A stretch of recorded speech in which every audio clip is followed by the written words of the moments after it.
The panelists we're going to have is Dr. Meenakshi Jeevan, Hanif Randera, as well as Bhavani Gulab. I'm going to bring all three up now, and we're going to have a fascinating chat about how they've seen their relationship with Lunar Capital. It's a unique win-win, learn, invest, enjoy relationship. So yeah, let me bring them up right away. Okay, there we are. Let's get it in order of how I mentioned you guys. Good to meet up with you. Hanif, as always, thank you for your time. You can just grab a seat there. And of course, Bhavani is online, right? So yeah, I tell you what I thought we should do is before we even get into some of the experiences, perhaps with you, Dr. Meenakshi Jeevan, just a quick one about what is it you do, and then how did you land up getting involved with Lunar Capital? Well, I'm a specialist family physician, and I've been in practice for the last 29 years. So I think I started investing in Lunar Capital in 2016, shortly after their launch. But before I give you reasons for why I joined them, I think I need to perhaps give you some insight into how I viewed money and view it now. So savings has always been a big thing in my family. My husband, my son, even my parents recommended that we save more than we actually spend. So for me, money was putting it into a safe place, like the bank, a money market, a unit trust. But I was often disappointed by the returns. And while I was building a career, growing my practice, I didn't have the time to really concentrate on my earnings, and it didn't really matter to me. But over time, I realized that it's not about saving, it's about investing.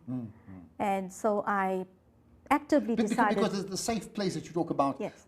I mean, in terms of asset depreciation, you think you're earning, but you're earning less than what you can replace with, right? Yeah, definitely. And especially if you... I think if you don't really actively think about what you're doing, and you just leave it up to someone else, you can get quite frustrated. And I think that's where I am now. I'm so much more satisfied that I have some control in how I invest and what I choose. And that's why you chose Lunar Capital? Yes, because I think that with Lunar Capital, they're extremely transparent. I align myself with their ethos. I look up and I'm inspired by the leadership. And I'm especially impressed and that was one of the main reasons why I actually joined Lunar Capital, was because they had a lot of their own money invested in the company. Yeah. So that was very important to me. And I have yet to have come across a company where I could just pick up the phone or at any point have a discussion with the director. You don't have a call center agent coming back to you in a week's time. And I've really been fortunate to have been part of their conversations, that are being part of a group of dynamic individuals.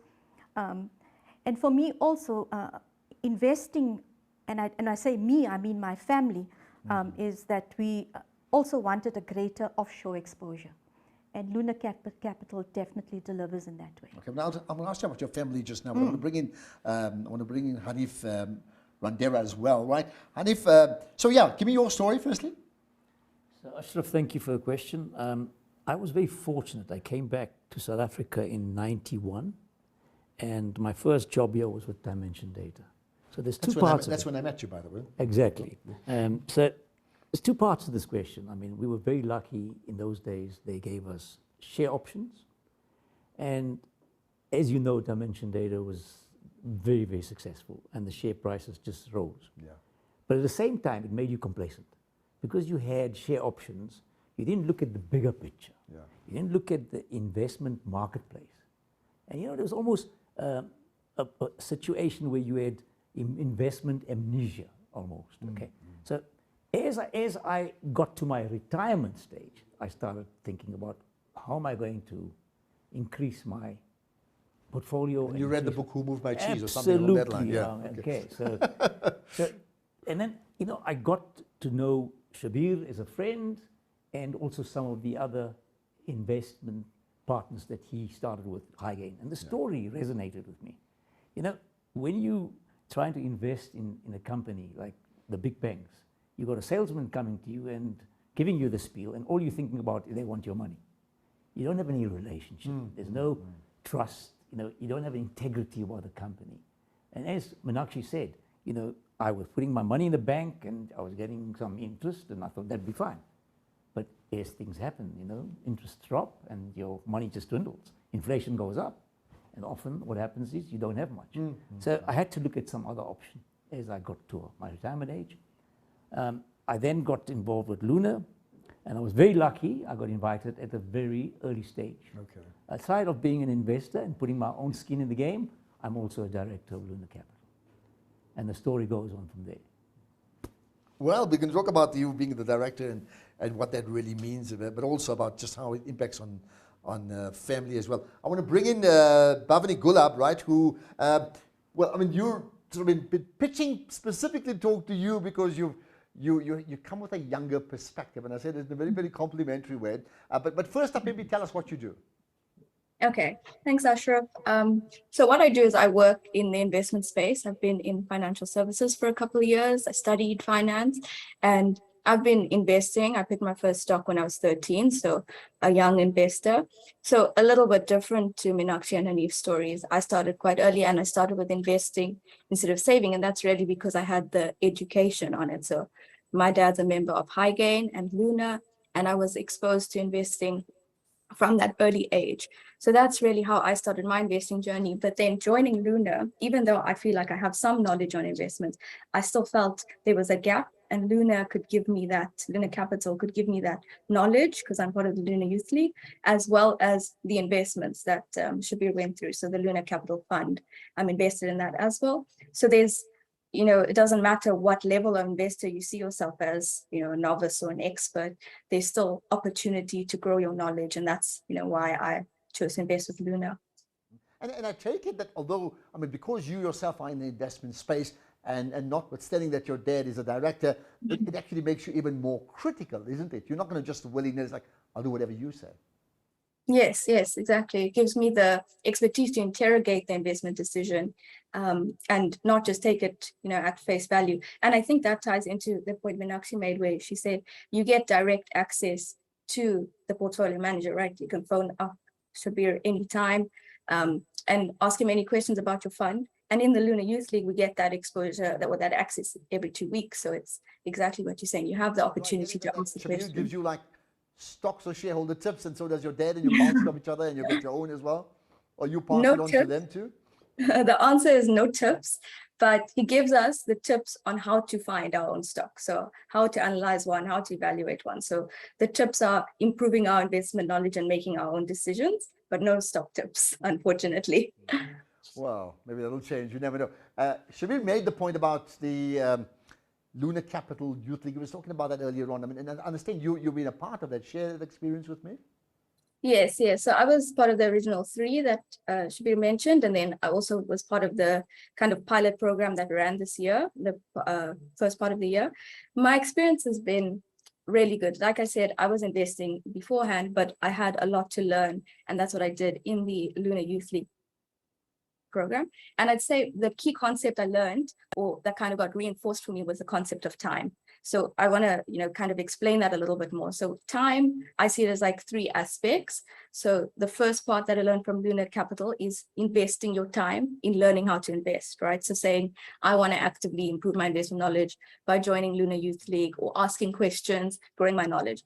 Then the second aspect of time is staying invested, right? Starting early, like I've done, choosing to stay invested. There's lots of uncertainty, like Shabir talked about, and Ridwan talked about, you know, from March 2020, markets have been up and down, and it's been really uncertain, really volatile. But Lunar Youth League has reinforced the idea that if you stay the course, and even Shabir mentioned earlier, if you stay the game, you're more likely to reap the rewards. So that's another aspect of time I've learned.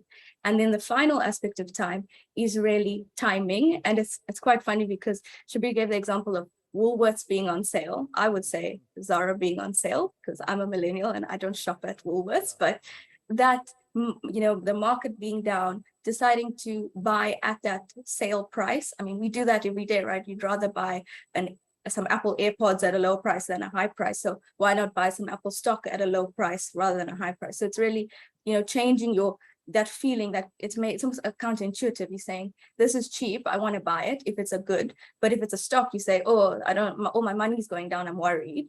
But it's, changing reframing your thinking process. And that's what the Lunar Youth League has done, or enabled me to do better. And I take it that, well, I mean, it happens to many older South Africans, but also many younger South Africans, where many of them are unemployed, not earning salaries, not getting any jobs. But there are many others who are employed, and they haven't made the type of wise learning decisions that people in this webinar have made, including yourself, right? And I would like to think that you're exposed to those people. What sort of conversations are you having with them? What are they asking you? What are you telling them? Yes, I think it's a really good question, because it's true. I studied finance, like I said. Most of my classmates would have the same knowledge as each other, but are still scared or reluctant to invest, right? A lot of people save, which is good, because you come from this background that teaches you to save your money, but not how to invest your money. So there's no practical application. And I think the reason is there's so much information and it's so overwhelming. But when you have this access to Shabir, you have the access to the Lunar Youth League, it distills the information for you and you can trust it. And I think that's important with investing, right? You don't want to just put your money somewhere you're worried about it. It's your life savings. And when you're young, every rand matters because you don't have enough disposable income. So you need to be able to trust the person you put your money down with and understand. So that comes back to investing time to understand where you're putting your money. So it's about taking all that information. We have more information, now than ever before. It's at our fingertips. It's on. You've got finfluencers and all those things. You've got GameStop and all of that. Meme investing, but it's about saying, do I want to invest in hype? Do I understand it, or do I want to trust someone who understands how to invest and get the knowledge from them, or the fund from them? Either way. Okay, I was going to ask you how rich have you become because of Luna, but don't answer that question. Maybe when we have the coffee with the family, we'll get that question in a moment. Just let me remind you as an audience, comments, complimentary comments, general comments, most welcome.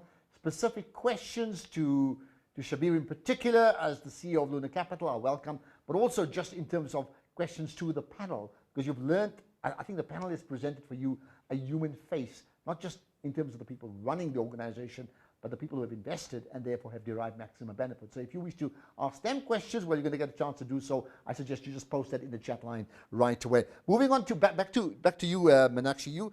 You spoke about your family, so I wanted to touch on that. So in your family, were you the first investor with Luna and they followed you, or you followed somebody else? Yes, no, in my family, I was. Well, maybe I followed my husband, but yeah, I have 3 other sisters. And I have nieces and nephews and colleagues and friends and everyone that I have, Elevator, I have encouraged to consider Luna. Okay. I also feel quite strong about women being investors. I think that, and it's not meant to stereotype, but I think that women haven't always been considered as investors or good investors. And, there's always been the shift that men would earn and invest even in a household. And make the decisions. And make the decisions. I mean, do you think that should change in terms of now we won't even get into the issue of whether women should be empowered. I think that's a given.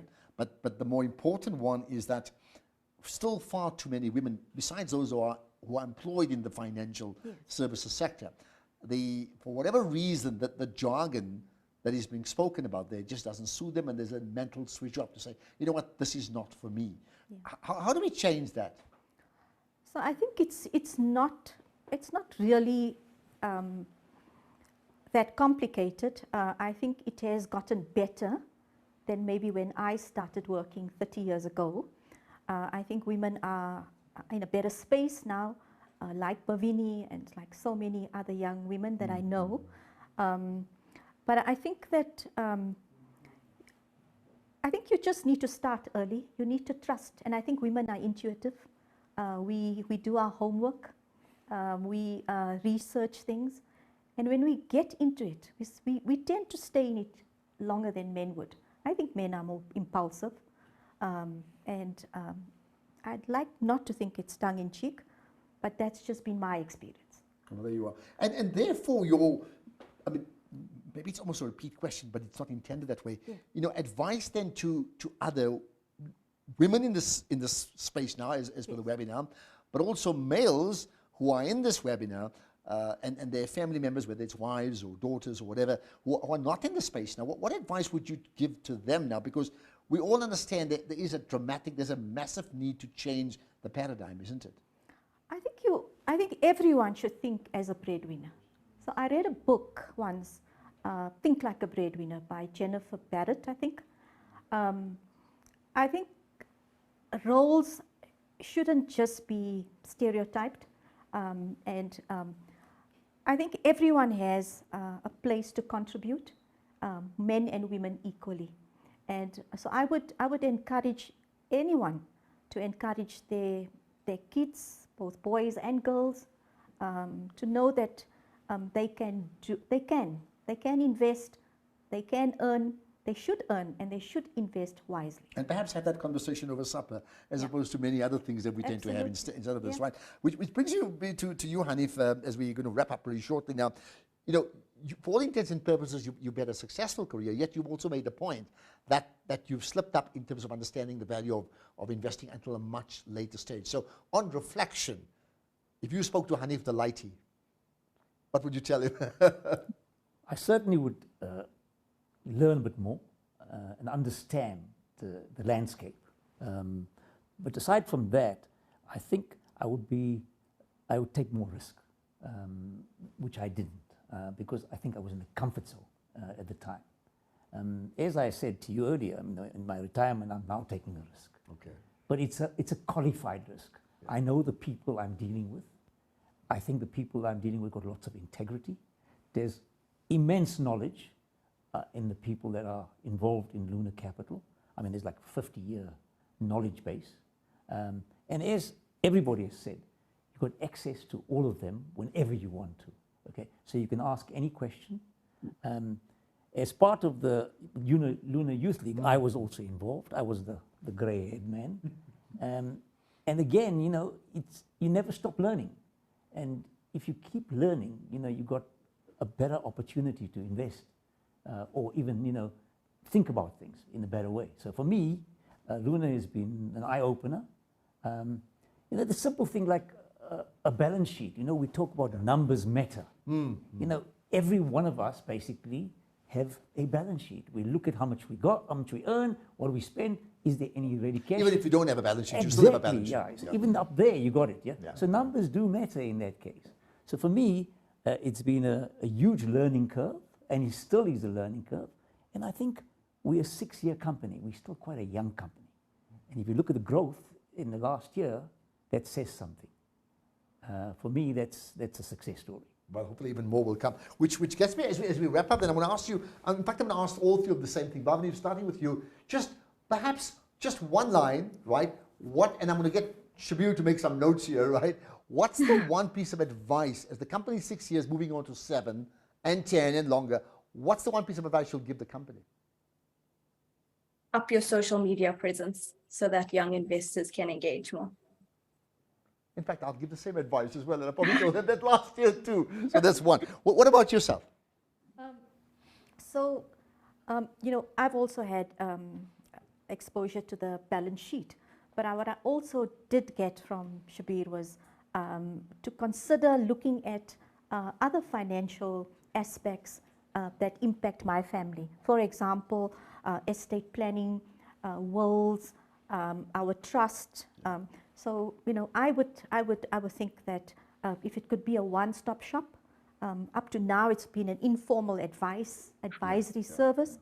But yeah, that even would if also open other consultants, because you're right. Definitely. Once you created the wealth, then what happens to the wealth? Even if, let's say, you pass on one day, then something needs to happen. So you need those decisions to be made. Yeah. Okay, good advice. Hanif, yourself? I think it's a numbers game at the end of the day. I mean, as the portfolio increases, we can obviously invest in other opportunities. And I think, as Bhavini said, social media is very important for the young generation, but I think just generally the marketing side of Lunar needs to be upped. But again, that's about how much money you got and how much you can spend. So as we can grow the assets under management, things can happen. You know, we can introduce other things as that happens. You know, also create an office and, you know, employ people to do these things. You know, you can employ people that have these expertise and manage that side. And it comes at a cost, so you need to manage Absolutely. that. Okay. Yeah. Well, I'll tell you what, let's wrap up then, because there's a lack of questions, which means perhaps people are all just very, very satisfied with all those things, and that's all fine, right? Maybe the point that was made earlier on, the biggest risk is not to take any risk at all. I mean, that's a risk in its own right, right? Chefs, we're gonna wrap up, so perhaps, you know, a final comment from your side, not just to all of us, because, you know, this is a webinar. People can watch it, they can share it even later. This entire webinar will be put onto your Lunar Capital website, so they can share it at a later stage. What's your advice to people watching it? So my advice is very simple. Investing is a long-term game. It has its cycle, as I've shown, but over the long term, it is probably one of the best ways to build wealth for you and to create generational wealth. So, you know, my view is take a long-term view.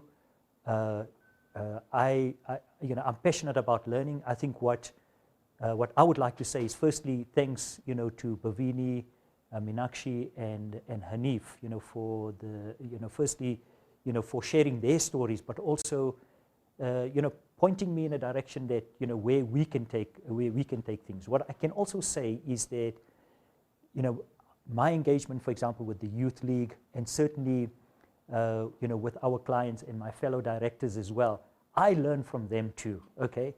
And I can tell you that Youth League, you know, is a vibrant place. You know, some really bright minds that give some wonderful kind of insights. So, you know, I'm on that learning journey as well, and I, you know, and I hope and I know I will never stop learning. So, you know, so that's my journey, and so sharing that, just saying to everyone else, you know, you have to learn about investing, and you know, you have to take that step, you know, to invest, but you have to take the step to learn about investing as well. Well, I think it's an important point that you have to learn about investing, because you spend so much time working to create the wealth, and then somehow by chance the rest will just happen by luck. I mean, it's something that doesn't make sense there, and perhaps then there's part of a broader national education scheme around finance and investing. Okay, a couple of things then before we wrap up. One is, I made the point already, this webinar